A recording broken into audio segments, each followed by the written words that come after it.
ভয়াবহ বন্যায় ডুবছে বাংলাদেশ। টানা বৃষ্টি, পাহাড়ি ঢল ও উজান থেকে আসা পানি অন্যতম কারণ হলেও এর পেছনে আছে নদীদস্যু দেশ ভারতের হাত।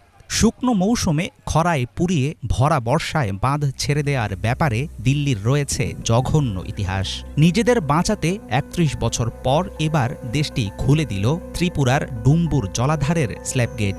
চলমান বন্যাকে বলা হচ্ছে প্রাকৃতিক দুর্যোগ, কিন্তু বাংলাদেশের এমন পরিস্থিতির জন্য অনেকাংশে ভারতই হচ্ছে আসল অপরাধী। পানির রাজনীতিতে বরাবর দিল্লিকে জেতানোর এটাই কি উপযুক্ত প্রতিদান?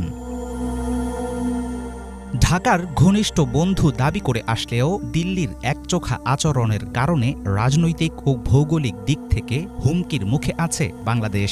গত ১.৫ দশক ধরে দেশের ভেতরে নৌবন্দর, শর্তহীন করিডোর, রামপালে সুন্দরবন ধ্বংস করা, বিদ্যুৎ